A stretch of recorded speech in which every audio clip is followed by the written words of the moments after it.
The thermosphere is a major upper layer of the Earth's atmosphere located above the mesosphere and below the exosphere, beginning around 80 km altitude.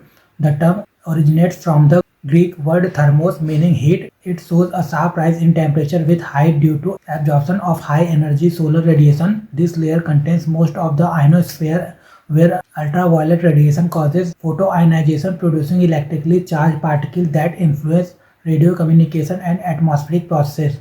Thermosphere features: the thermosphere exhibits extreme temperatures, low density ionization, and dynamic energy interaction driven by solar radiation and atmospheric process. The major features of the thermosphere has been highlighted below. Location: the thermosphere starts near 80 km above sea level and extends up to about 600 to 700 km. It lies between the mesopause and thermopause, with the exosphere beginning around 600 km merging into outer space. Temperature: temperature increases with altitude due to solar XUV radiation absorption reaching 2000 centigrade or more. Despite this, low gas density prevents heat transfer, so objects experience extremely cold conditions. Low density and pressure: atmospheric density decreases exponentially with height. Gas particles are widely spaced, creating near vacuum conditions with negligible pressure. Composition: above the turbopause, 90 km gases separate by molecular mass. Lighter gases like atomic oxygen, helium, and hydrogen dominate about 200 km, replacing nitrogen and oxygen as primary components.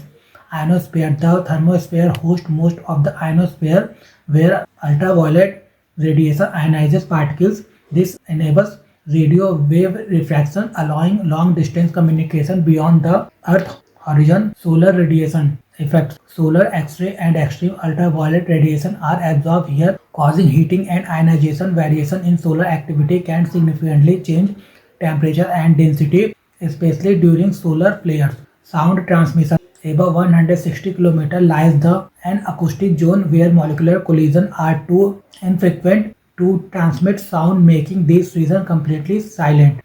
Space stations and human presence: the thermosphere is nearly uninhabited except for spacecraft. The International Space Station orbits at around 408 to 410 km, while the Tiangong Station operates between 340 to 450 km. Electrical conductivity: charged particles create high electrical conductivity, generating currents in the ionospheric dynamo region. These currents are important for geomagnetic and auroral phenomena. Sodium layer presence: a thin sodium layer exists between 80 to 100 km with about 4 lakh atoms per cubic centimeter formed from meteors and used in astronomical observation. For adaptive optics, Kármán line: the Kármán line at 100 km marks the boundary of space. A large portion of the thermosphere lies above this limit, making it part of outer space. Thermospheric storms: disturbance caused by solar wind and geomagnetic activity lead to thermospheric storms, altering temperature, density, and ionospheric electron concentration, affecting communication systems. Minimal atmospheric interaction: due to extremely low mass and density, the thermosphere has negligible impact on lower atmospheric layers and does not significantly influence weather or climate systems.